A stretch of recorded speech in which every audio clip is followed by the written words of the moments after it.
all of us dear. Resonance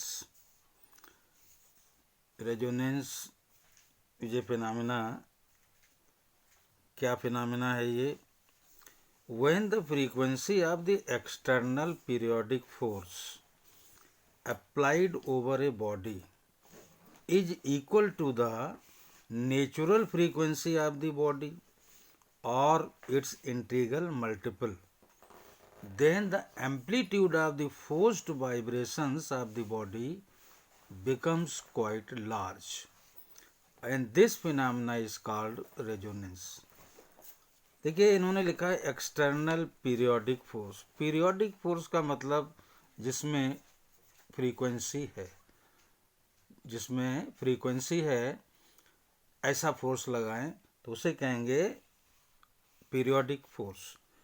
तो अगर कोई एक्सटर्नल पीरियोडिक फोर्स किसी बॉडी पर लगाया जाए और इसकी फोर्स की फ्रीक्वेंसी बॉडी की नेचुरल फ्रीक्वेंसी के बराबर हो जाए या इसका इंटीग्रल मल्टीपल है, 1 गुना, 2 गुना, 3 गुना and so on, then amplitude of forced vibrations of the body becomes quite large.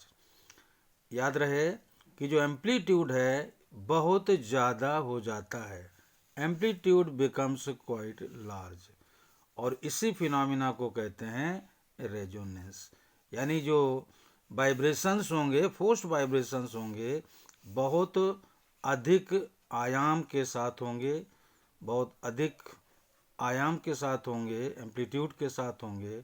तो ऐसे ऑसिलेशंस को हम या इस फिनोमिना को हम कहेंगे resonance. Thus resonance is a particular case of forced vibrations. क्योंकि फोर्स्ड वाइब्रेशंस क्या होता था? फोर्स्ड वाइब्रेशंस जिसमें बॉडी एक्सटर्नल फोर्स की फ्रीक्वेंसी से वाइब्रेट करती थी, अपनी नेचुरल फ्रीक्वेंसी भुला देती थी. तो ऐसे ऑसिलेशंस को हम फोर्स्ड ऑसिलेशंस कहते थे, फोर्स्ड वाइब्रेशंस कहते थे. इसमें क्या है, अगर फोर्स की फ्रीक्वेंसी बॉडी की फ्रीक्वेंसी के बराबर हो जाए तो एम्पलीट्यूड बहुत ज़्यादा बढ़ जाता है. तो इस फिनोमिना को कहते हैं रेजोनेंस. यहाँ पर एक एग्जाम्पल समझाया गया है. ये 1 2 3 4 ABCD. Suppose 4 simple pendulum ABCD are suspended from a thin cord. ये 4 हमने सिंपल पेंडुलम लिए. जाहिर है कि इनकी अपनी एक फ्रीक्वेंसी होगी, हर पेंडुलम की अपनी एक फ्रीक्वेंसी होगी जो डिपेंड करेगी इसकी लेंथ पर.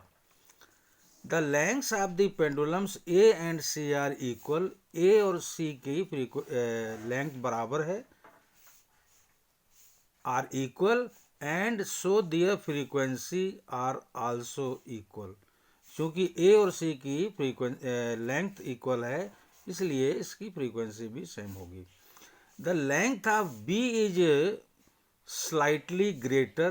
B की लेंथ इन दोनों से थोड़ा ज़्यादा है, and length of D is slightly smaller.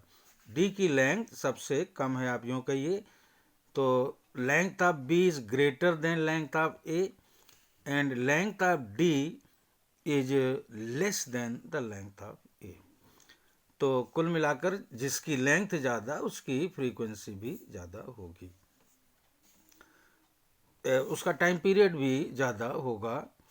Now when the pendulum A is set into oscillations. A को हमने वाइब्रेट करा दिया, एक तरफ ले जाके छोड़ दिया तो ऑसिलेशन करने लगा. The pendulums B, C and D experience A periodic force of frequency equal to that of A and are set in forced vibrations. याद रहे, A को हमने वाइब्रेट करा दिया तो ये जो B C D हैं ये भी A की फ्रीक्वेंसी से ही वाइब्रेट करेंगे और इनको कहेंगे कि ये फोर्स्ड वाइब्रेशंस हैं.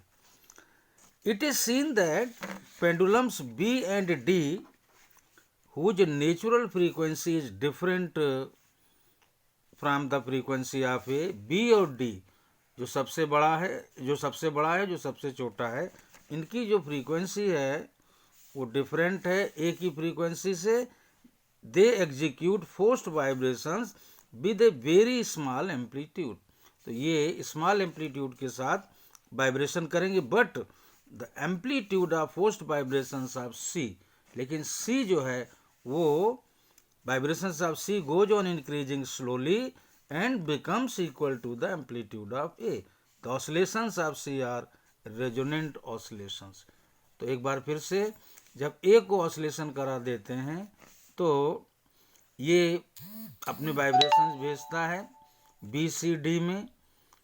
B और D की फ्रीक्वेंसी लेंथ इसकी सबसे ज़्यादा है, इसकी सबसे कम, तो फ्रीक्वेंसीज भी डिफरेंट होंगी। तो ये तो स्मॉल एम्पलीट्यूड के साथ ही ऑसिलेशन करेंगे, फोर्स्ड ऑसिलेशन करेंगे, लेकिन चूंकि सी की फ्रीक्वेंसी ए के बराबर है, चूंकि लेंथ बराबर है, इसलिए इसमें रेजोनेंस की घटना होगी और जो सी के ऑसिलेशंस हैं ये रेजोनेंट ऑसिलेशंस होंगे, सी के रेजोनेंट वाइब्रेशंस या ऑसिलेशंस होंगे।